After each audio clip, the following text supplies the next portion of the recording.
Matthew here from MiniBoardGaming.com, and it's time for another Sit and Talk. This is the Ask Me Anything show where you ask me anything about wargaming or business, or it could get personal. We could talk about politics or religion. So if you're easily offended by personal subjects such as religion, then please don't watch the show, as sometimes people ask, and I will talk about it. And of course, we have two parts to this. We have the first 45 minutes for free for everybody, and then there's another 30 minutes of bonus Sit and Talk in the vault, which will be at the link below. If you want your comment or question answered, leave it in the comment section below, unless you're watching this on YouTube, in which case click the link in the video description below and leave it there. And while you're there, thumb up any questions that you want answered, because I take the top 10 thumbed up and then random ones after that. So let's jump right into it. High Fleet Ryback. Hi Matt, at my restaurant, the Eagle Barge near Loch Ness, I have a challenge. I make what is thought to be the hottest chili sauce possible to make. Do you think if I sent some, you guys would give it a wee try? I feel some of your reactions would make a hilarious video, and no doubt Dave, Master of Chaos, would take it easy. Regards, Will. Well, I know that they like to do their food challenges with Neil and Steve and Dave. So I'm sure if you sent some and you claimed it's really hot, they might do that. You might want to email Dave first before you do that, because they've already done a spicy wing challenge. So they might be looking for something different, not just another something spicy challenge. So send an email to Dave to find that out. CyberClown88. Hey Matt, firstly, thank you for your email response. Really appreciate it. Now on to the questions. 1, do you or anyone that works at Mini Wargaming have any tattoos? I don't have any tattoos. I think there's some people here that have tattoos, but I'll let them speak up if they want to. I only have one. Chris has one. That's what he just said. Justin has one. Okay. 18. Dave Quirk has 18. My whole skin. Bad burns. 2, what are they and where? I don't know if we want to be showing those things. My whole skin. Everywhere. 3, where do I find formations for Tyranids? Totally on topic. There's a bunch of data slates, 3 in total, that you can get that are only available electronically. They're not available as a download, or as a physical book, sorry. And then there's the High Fleet Leviathan. It has some stuff as well. So check that out. I think that's all the places you can find Tyranid formations. Unless you're talking about Apocalypse ones, and those are all over the place. 4, what would be the best way to go about having more heavy support and elites in an army list without going unbound? Can you take more than 1 combined arms list per game? Yeah, that's a funny question, because we just did a rules discussion in the vault about this, even if it's under 2,000 point games. There's a rules discussion video in the vault. By the time you watch this, it should be in there, that talks about detachments and formations, Battleforged and Unbound. The short answer to your question is you can take as many combined arms attachments as you want. All the 6th edition stuff is getting carried over and people are confusing it, but it's actually quite simple. If you want to make a Battleforged army, everything is in a detachment or a formation, and you can have any number of detachments or formations that you like. The only restriction there is that you can't only have allied detachments, because one of your detachments or formations needs to be the primary detachment, or primary one, which can be formation as well, and an allied detachment cannot be. That's that specific thing, is that it cannot be the primary detachment. So yes, you can have as many combined arms attachments as you want in a 2,000 point game, or a 1,000 point game, or a 500 point game, whatever you want to do. And they can even be of different armies. Doesn't matter. There's no restrictions there. Thanks for all the time that you put into the company and content for us to watch. Love watching while I paint my never-ending swarm. Vault member until I finish my painting. Too bad I want 20,000 points. LOL. CyberClown out. Azebo. Hey Matt, from what I can put together from your last comment on facial hair, I am now under the impression that you want to purge the office of face-based hair. The employment of New Dave, a facial hairless man, in addition to you, doubles the number of people with no hair. Therefore, you are growing your numbers. This clear, indisputable logic is worrying. How do you plan on carrying out your nefarious scheme now the world knows of your intentions? Very carefully, and with lighters and matches. There's quick ways to get rid of facial hair. Crownblade. Hey Matt, once again we come before you in the name of a Warhammer Fantasy Battle campaign. Now we know it is a crushing blow and Ash left, and we understood that Warzone Apothis is going to swallow up much of everyone's time, looking extremely cool by the way, as well as training up Leland to help Steve with fantasy and the forthcoming N3 bat reps. But still we persist to hope that one day we will see you guys bend your imaginations towards the old world, as well as the grim darkness of the 40th millennium. It'll happen eventually. No word yet. Crandall87. Hey Matt, I was wondering what happens to your video files once they are uploaded onto the web. Do you keep them backed up on hard drives, or do you assume that they are pretty safe once they're on YouTube or Vimeo? I only ask because I've started filming bat reps for my own YouTube channel, and I'm already filling up my hard drive space with the video files. Right now, all the Vault ones at least get uploaded to Amazon as well, Amazon S3, the simple storage solutions, mainly because they need to be downloadable to Silver and Gold members. And then the YouTube ones, I think we're backing those up as well. I know at the very least we're keeping all the renders on our computers here, and then the YouTube has the backup as well. You can actually back up or download the MP4s. If somehow YouTube goes down, we're all in big trouble. If our YouTube channel was canceled, we do have all of the MP4s from the last at least year. And really any videos that are older than 6 to 12 months, usually, except for maybe the quick tips, which we have all of those in Amazon, usually get outdated anyways, and we don't need to have those. So yeah, we have a backup of all of our videos. I would say if I was doing it by myself, just a one-man operation with a YouTube channel, I would upload them to YouTube. We delete all the raw footage because that would just take up so much space, and we just never ever go back to needing it. At first we would keep it, but just like extra sprues and stuff, it just clogs up everything really quickly. And so if I were to basically delete the raw footage and keep your rendered one, because you go from like 30 gigs of footage to a 1 to or maybe 3 gig final file, and then you store those. It still can fill up though if you're doing a lot of videos, and so we have several hard drives, several terabytes per hard drive to fill up with that kind of stuff. And you can always subscribe, or you can always get like Amazon simple storage solutions and pay for that. It's actually pretty cheap to keep stuff backed up, so it's not too much. Or you can look into things like Dropbox. They offer a terabyte now for whatever, a few bucks a month, so you can look at doing that as well. But you have to think about your bandwidth as well, because you'll be double uploading basically. You're uploading your video file to YouTube and you'll be also uploading it to something else. So just make sure you don't overshoot your bandwidth cap and get charged a lot of money. But yeah, you definitely want to have more than just the YouTube one, because if they ever canceled your channel, if they think you had a violation or you did do a violation and they just close your channel down, you don't have access to all those. So that could be a big blow. Blason, Matt, how tall are all the people that work at Mini Wargaming? Seems like there's a lot of really tall people there. Thanks, tall person. That's been asked this question before. Its minimum requirement is 6 feet. Some people are grandfathered in, but yeah, lots of tall people here. Subzub12. Hi Matt, I'm wondering what are you doing if you want to chill out after a hard-working day? Do you like to read a book or watch a good movie? Well, my day doesn't really end, meaning like the hard-working part of it, until my kids are in bed, because I got 3 kids and they're all 5 and under. And so it's get home and it's go, go, go with dinner and baths and playing with them and then getting them to bed. And usually by that point, which is around 7:30, 8 o'clock, my brain is pretty fried. What will I do to kind of just unwind? I might watch some Netflix or a TV show or a movie or play a computer game, whatever it happens to be. So that's typically what I do to unwind. Or some Clash of Clans. That's fun too. Reserb. Hey Matt, I'm trying to find in the rules where you get the idea that monstrous creatures in the area terrain get covered just for having a toe and cover. I'll be honest, I can't even find area terrain in there anymore. Technically there's no such thing as area terrain.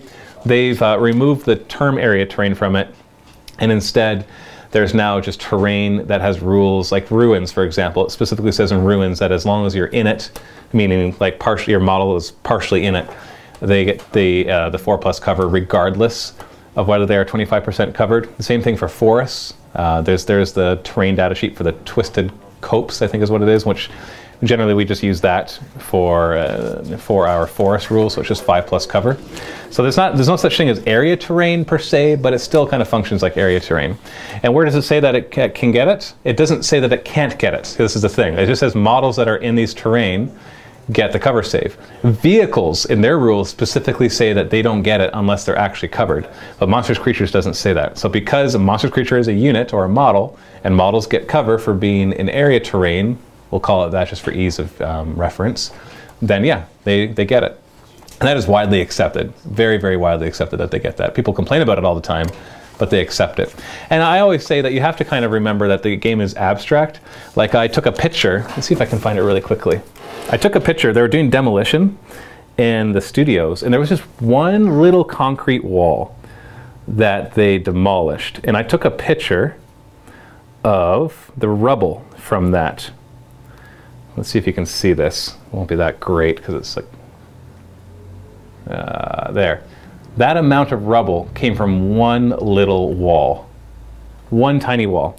So you have to understand, when we're modeling this terrain for trees and ruins, it is not a good representation of what is actually there. Trees are especially, like if you're saying this circular area is woods, usually you're going to stick like one tree on each side, because if you put too many trees on there, you can't fit your models on there and it gets really annoying. You could say, well, make removable trees, but it still gets annoying. So typically people just stick like one tree.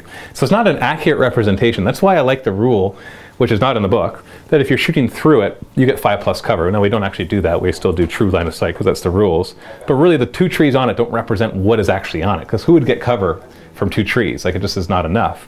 But if we accurately modeled it, it would just be hard to place models on it. Same thing with ruins. The amount of rubble, like when you look at a ruin that's just like a couple walls still standing, the amount of rubble that should be there is tremendous. It would just be piled up so high that it would be impossible to really put your models on it properly, and it wouldn't look good, and it wouldn't play very well. So this flat piece of terrain that is considered ruins with a couple walls, you have to think of it abstractly as being much more than just flat. That is actually all sorts of pieces of rubble everywhere. So when a guy is in it, like, hey, just any model, forget monstrous creatures. If you have this area terrain, or this ruins, I should say, and a guy's on this edge and he's being shot at from this way, and you're thinking, well, he's not even covered by anything. You have to think of it in a more abstract sense, that he's in the ruins, and there's all sorts of rubble everywhere that he could possibly duck behind and get a cover save from. So you got to kind of put that in to look at it literally. Now, games like Infinity, they set up a lot of terrain that's line of sight blocking and stuff like that, so they don't really go with area terrain. They go with more true line of sight, or actually a model being right up base to base with a certain amount covered. And so, but that's more of a smaller scale skirmish game that can get away with that. For larger scale with 40K, you don't want to have to deal with each model individually like that, and so they make it a lot more simple, which makes the game move faster, which I like. Ericade, Matt, do you or any of the gang spend time watching other bat reps from YouTube or other places? If so, what do you take away from them for your own business, and who, if any, are your favorites? I do. I know I do, at least. I know others do as well, but I know at the very least I try to watch them as frequently as possible, just to get ideas, to see what people, because sometimes people come to us and say, hey, I wish you would do your battle reports more like fill in the blank. And I'm like, okay, so what is that person doing that these people love so much? And we go over there and I watch them. And I'm like, okay, I can see how they like this aspect. I might not like this aspect of it, and I think maybe we do this part better, but they did this part better, and so I'll come away with that. Like, for example, some of the camera angles that people get, or some of the narrative elements to their battle reports, just how they film them, and we might just get ideas from that as well. So what are my favorites? I don't actually watch, I'm not going to list any favorites because I don't actually watch any battle reports for the entertainment value. Because I'll be honest, I'm not big into watching battle reports, period, except for like StarCraft ones. And I don't even watch that very much because Husky barely ever posts anymore. So sad. And the other ones I just don't like. And so I just don't watch a lot of them. So I just can't, I couldn't tell you my favorite because there are none, and including our own. Like, I don't even watch our own battle reports. I'm just busy making them. Hi, Fleet Ryback. Hi, Matt. I hear you make reference a lot to Tyrannid meiotic spores being overused at tournaments. You mean the mucilid spores. I believe they are being used in the wrong way. People seem to take 3 broods of 3.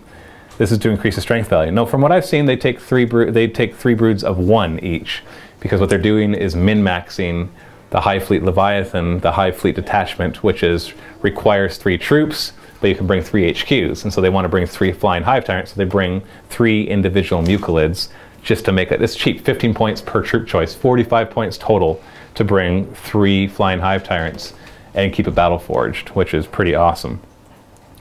Have you ever considered them to be used as nothing more than an unignorable distraction? In a high fleet list, you can take 9 of these bombs all as a separate unit.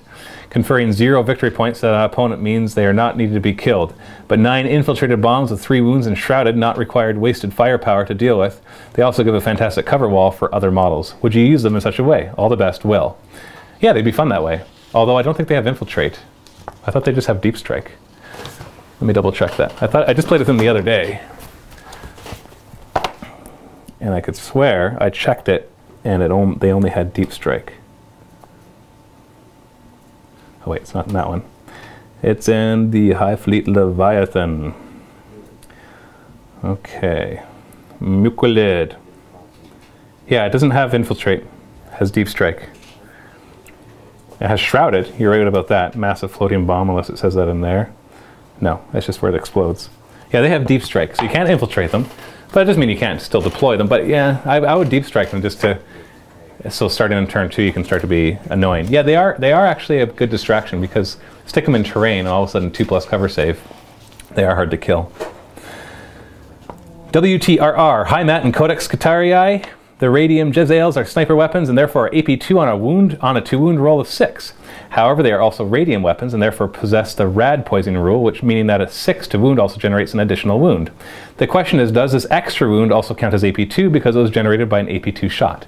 It wasn't generated by an AP2 shot. The rule is simply that any rolls of 6 to wound count as 2 wounds instead of 1. And since the sniper rule also says that any rolls of 6 are AP2, there's no reason to think that the second one wouldn't also be AP2. That's what makes them awesome, is that if you hit something and you roll 6, it's AP2, 2 wounds, and that's pretty awesome. And on top of that, it's not like fantasy where it's like multiple wounds where those 2 wounds have to be put on the same thing.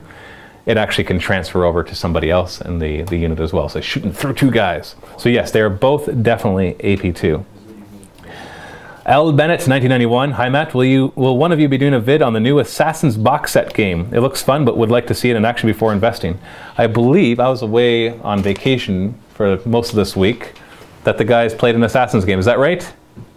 Yeah, we got a game in. You did, okay. Yeah, good game. So they got 2 games in, right? We were only able to get 1 game in because our practice game took about 3 hours. Oh, jeez. So yes, you will be seeing that sometime soon. Luke F36.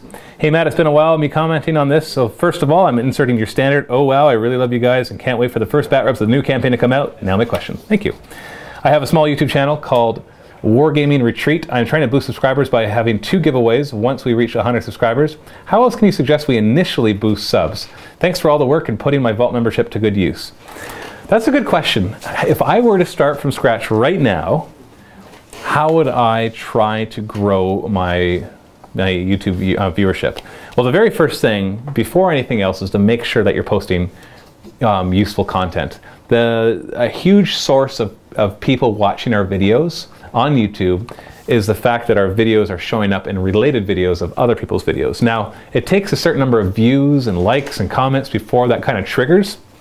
And so, but at the same time, if somebody watches your video and it's not good, then you're going to have less of a kind of recurring effect where they're not going to like it as much, they're not going to comment on it as much, they're not going to share it as much. And so you have to start off with a good foundation of good videos. If you're doing that, so if you're posting good videos, then how do you try to get that boost as quickly as possible? Because it's only a matter of time if you're posting good videos before it naturally occurs, that people will start to find your videos, they like them, they'll start sharing them on forums and all of that. There's a lot of things you could do. Now, this is all theory because realize that we did this 7+ years ago.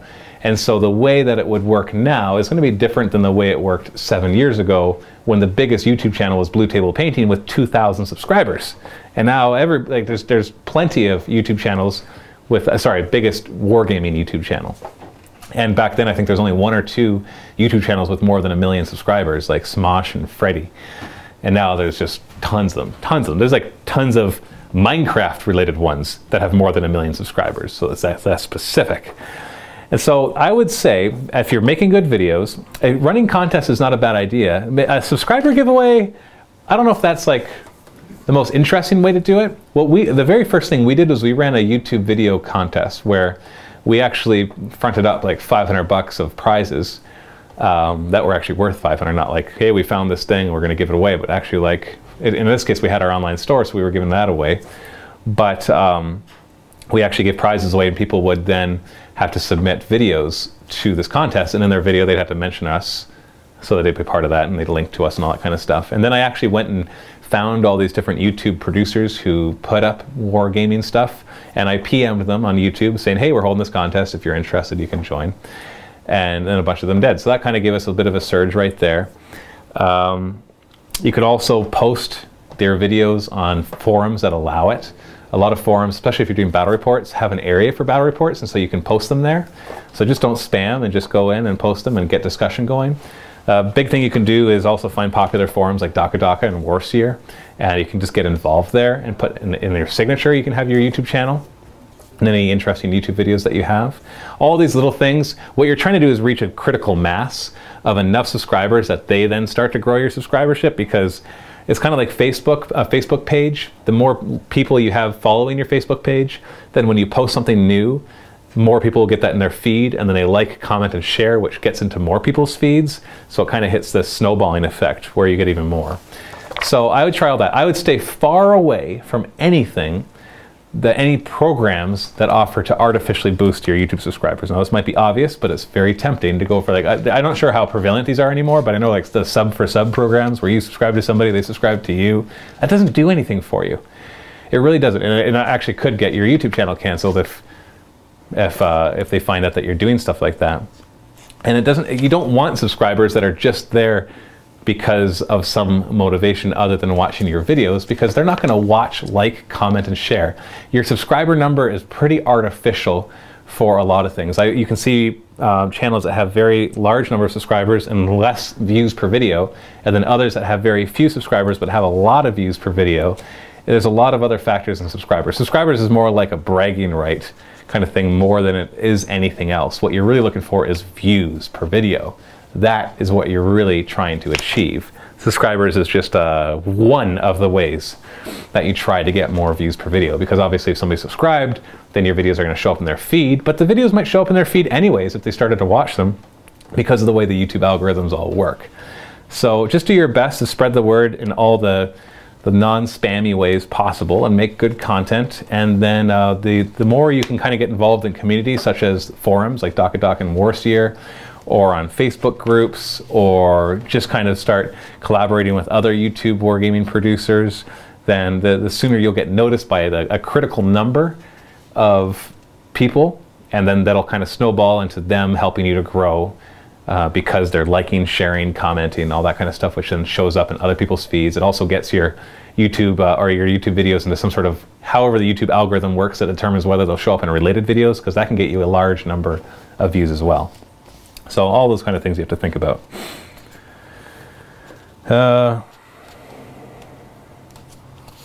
Okay.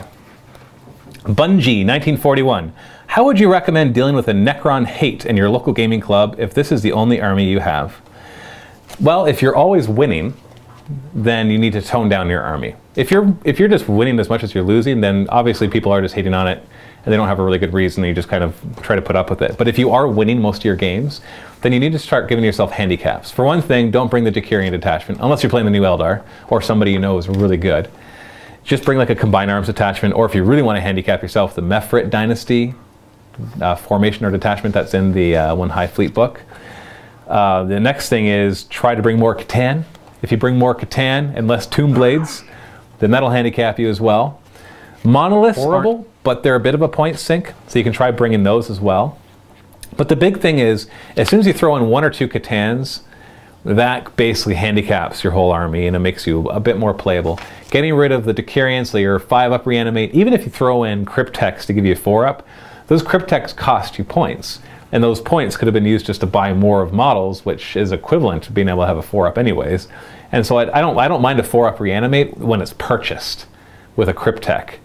But when it's just for free because you've brought this detachment, which is already awesome, that's where it gets really, really powerful.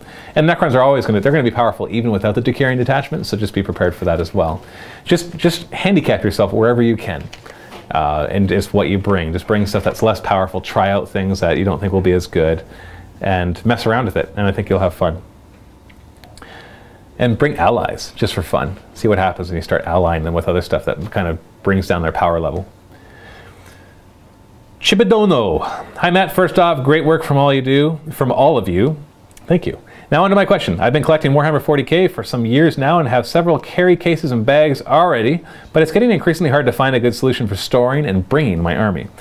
Also, as I collect Dark Eldar, I have many models with weird shapes and pointy bits that are quite fragile. I understand that you mostly store your models in shelves. What do you think is a good solution for storing your army if you also want to carry them to clubs and such? Keep up the good work. I'm the worst person you can possibly ask this to, because I have the unusual circumstance of having a warehouse for my miniatures, and I rarely have to transport them anywhere. But any of the foam-like storage containers, where, especially the ones where you can kind of make your own shapes, if you customize those to your army, I think those will be a good solution. I've seen them shipped. I actually received a bunch of my Nurgle Tyranids shipped from the Czech Republic inside of a case like that, and there was no breakages. And that's surprising for all the extremities that there were, all the tentacles and spiky bits and stuff. None of them were broken. And that's without any extra padding. It's just using that case. So if I can survive the postal service from the Czech Republic all the way to Canada, I'm sure it could survive in the vehicle driving to your local store as well. So it's always going to be a bit annoying having to pack up and stuff because you have to do it so carefully because of how breakable the models are. Benoslav, in my local club there is a huge map of the entire Warhammer Fantasy world drawn on one of the walls with quite a lot of detail. It's pretty awesome. That would be pretty darn awesome. I'd love to see that. Matu95. Hi Matt, if everyone in the world who played 40k and pitted all the different factions against each other in one big apocalypse game, who would win? The Imperium, because I think that makes up more than 50% of the players, at least. And so they just outnumber everybody else. And they'll probably have the biggest armies too. Primarch Alex. Hi Matt, longtime fan from the UK and love you guys at Mini Wargaming. Just a few questions. One, what are your opinions on the rumor mill? So what I mean by that is, how do you rate the legitimacy of a website on its 40k rumors? Sites such as Battle of Lost Souls and Fayette. I always find these to be relatively spot on and relatively accurate, whatever their sources are. Just wondering what your thought and if you believe that what internet sites say. I follow Battle of Lost Souls for my rumors, and they're usually accurate if they're near enough. Basically, I find that rumors that are 2 to 3 months out are typically pretty accurate, and then rumors beyond that become a little less accurate, and then rumors far beyond that, where they're talking about 3 quarters away, or the next year, that, I don't even really pay attention to that, except for just, it's interesting. They're still talking about Sisters of Battle plastic and all these different things, but I'm not going to really believe the rumors until they're 2 or 3 months out. And of course, once they're showing pictures, which is usually a week or 2 out, you know it's confirmed and you know it's real. So I definitely follow those to try to stay on top of all the stuff that's coming out, but boy, is it hard to keep up. 2, is it possible to have a FaceTime battle report? I would absolutely love to visit you guys, but I'm a student at university in the UK and so don't really have any money spare to fund a trip to Canada. For example, we set up identical boards and armies and play via FaceTime. Far-fetched, I know. We actually tried something similar to that, Skype bat reps. They just didn't work. They weren't interesting. They were hard to do, and they weren't interesting. It's really what it comes down to. Because instead you just have this face on the screen rather than the dynamics of somebody in the office. So no, we're not going to do that. 3, can I have your phone number? Every day can be a sit and talk with me. I'm a lovely chap and could call every day to speak 40k. No, that's okay. You guys are awesome. Keep up the great work. Ball member for life, Primarch Alex. Thank you. Onithizi. The spider thing I don't think is quite the same. The book version at least spells out 1 Canoptech spider, 1 unit of rays, 1 unit of scarabs. Not only does it not use the word unit for the spider in comparison to the other 2 choices, it doesn't use the plural either. 1 Canoptech spider. I know, right? But where in any book, anywhere, does it ever make the differentiation between a unit and a unit of 1? It doesn't. It does it in the restrictions. The restrictions will say, cannot add any more Canoptech spiders. But this says restrictions none. So the fact that people are looking at this and saying, look, it doesn't say unit of Canoptech spiders, that must mean this. They're taking it for granted that, for 2 things. 1, Games Workshop does not stay consistent with the way they write things. And 2, they're taking something like that and they're totally guessing the intent of what Games Workshop would want, when I know their intent is to sell more models. So why would they restrict it to only 1 spider? Why would they not want there to be 3 spiders for no other reason than to sell more spiders? So to me, I'm going to play it with just 1 spider if I ever do bring the Canoptech Harvest, because so many people want to see it that way. And there's already enough hate with the Necrons.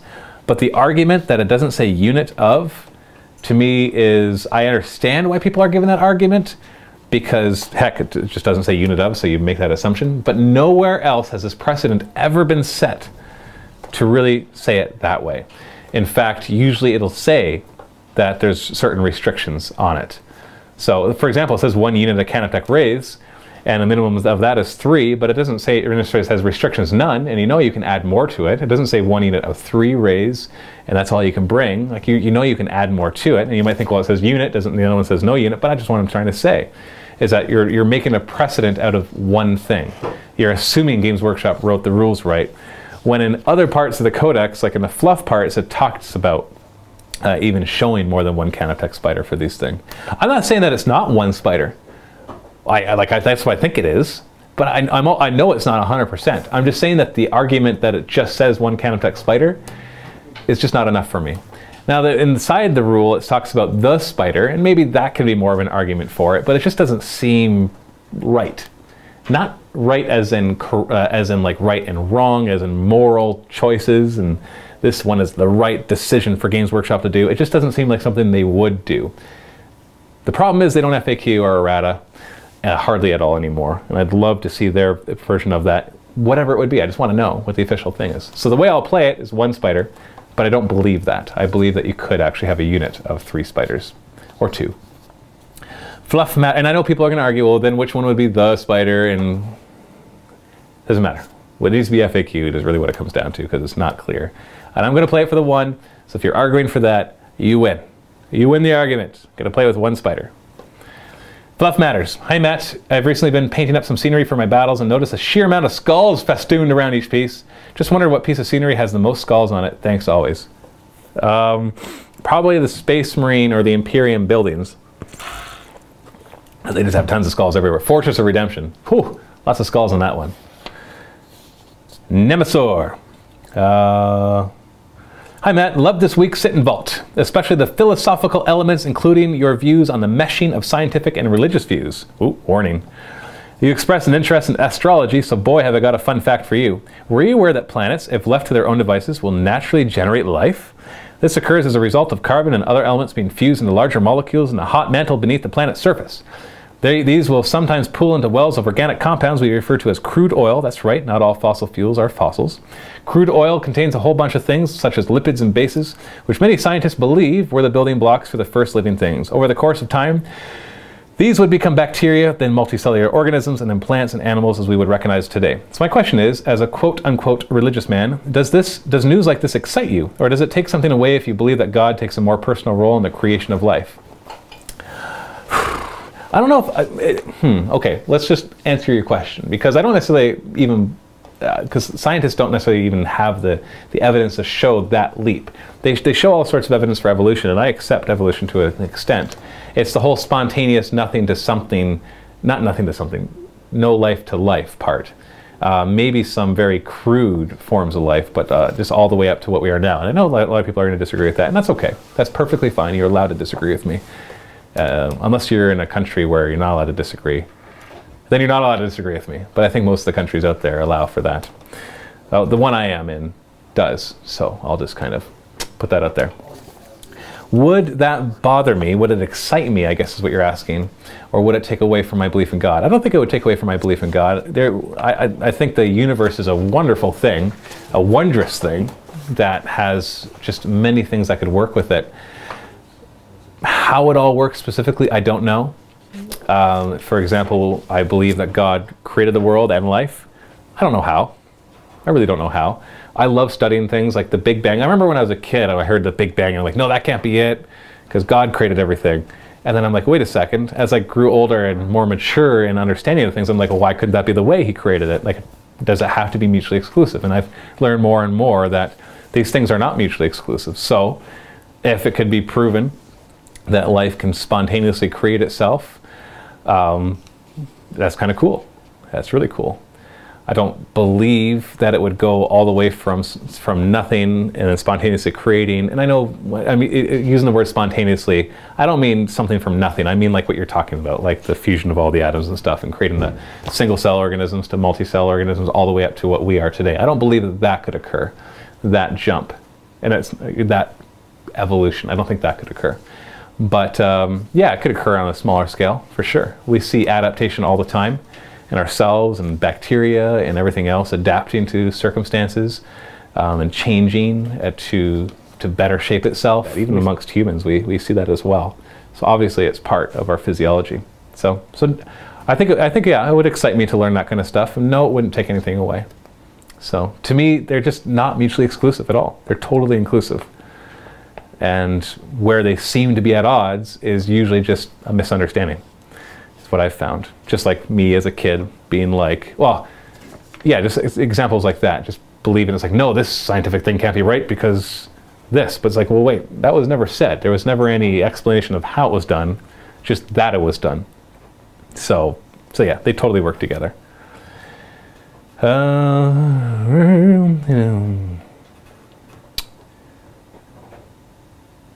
Ike, hello Matt, hope you are doing better. I am, thank you. If you watch the news, you probably saw the student strike in Quebec. I don't watch the news, and I did not see the student strike in Quebec. Well, let us be honest, we strike every year for the same reason. But these years, the government wants to greatly increase the price to go to university. There's a little bit of controversy because we are the province with the lowest cost to go to school. But I want your opinion. Do you think universities should be free for everyone, or should they keep their prices or even increasing them due to the inflation?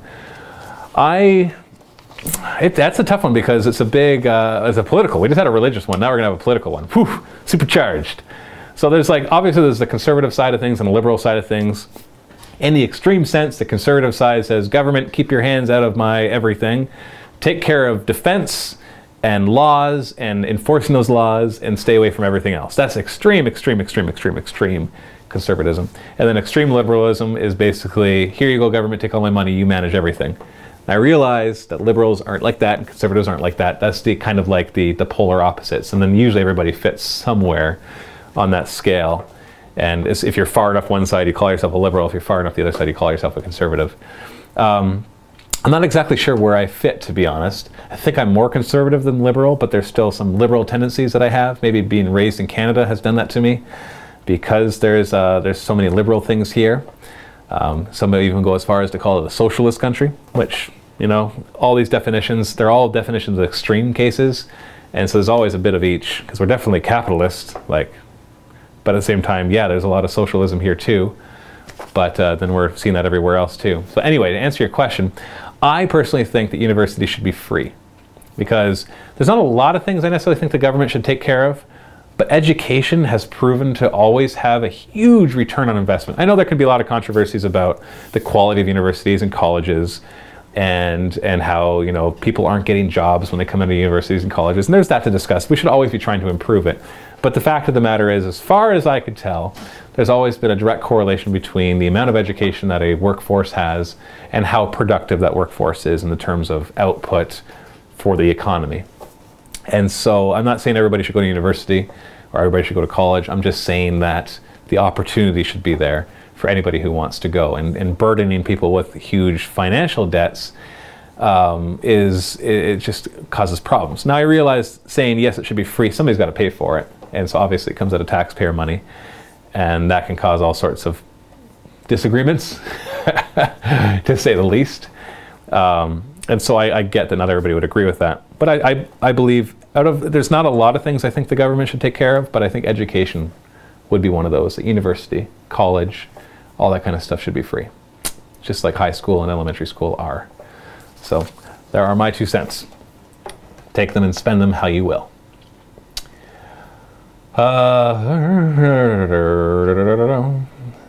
Southpaw 90. Hi Matt, first off, thank you for your superb content. Thank you. I stumbled across a painting quick tip a few months ago, got ensnared by a bat rep while painting, and now here I am as a proud and grateful vault member. Keep up the good work. My question is this: what do you think will happen to crossover units if or when Chaos Space Marines or Demons get an update? By that I mean Chaos Marines themselves, Berserkers, Bloodletters, etc., any unit that exists in both the Chaos Space Marine and Chaos Demonkin books.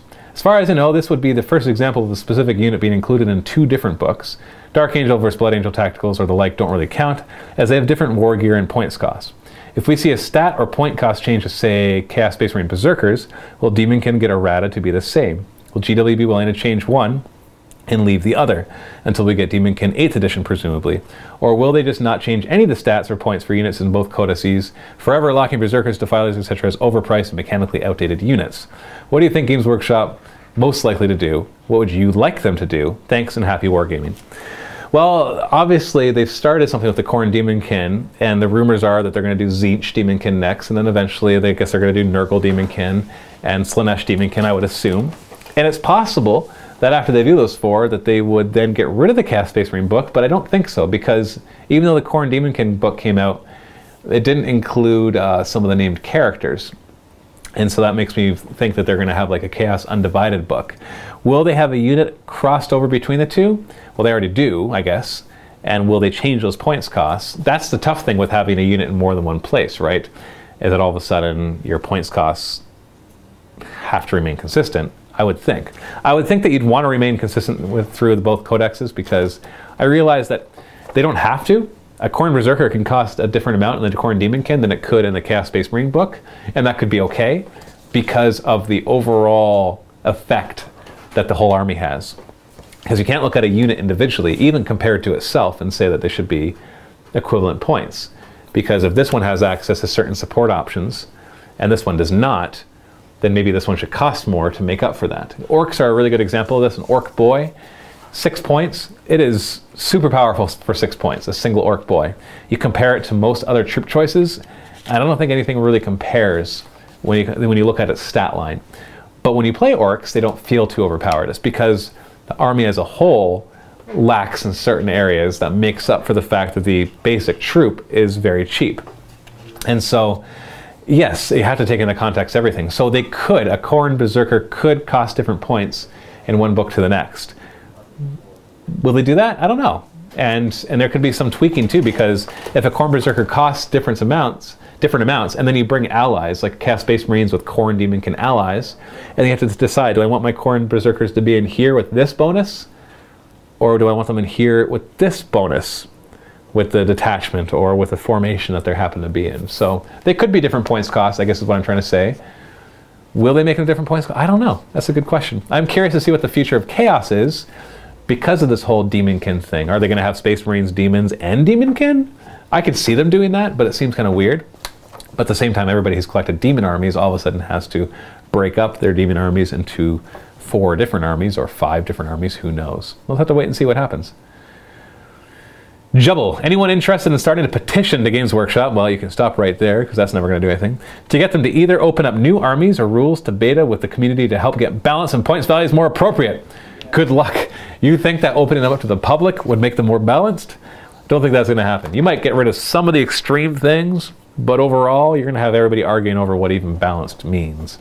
Or publish a separate set of points values on their website with more appropriate values derived from how the armies are playing out. The problem is, this is not a computer game. There's no easy way for them to collect data on what is working out. People can say as anecdotal evidence that Necrons are winning way too much. But until you actually collect data from 1,000 sources accurately, you really can't say that. Maybe they are, and I agree that they are, don't get me wrong. I'm not saying that Necrons aren't overpowered. But there's just no way to really see why. Totally, in such a way that you can balance everything properly. So yeah, good luck with that. Not going to happen. Flaming Walnut. Hey Matt, just wanted to applaud you for your excellent discussion last week regarding religion.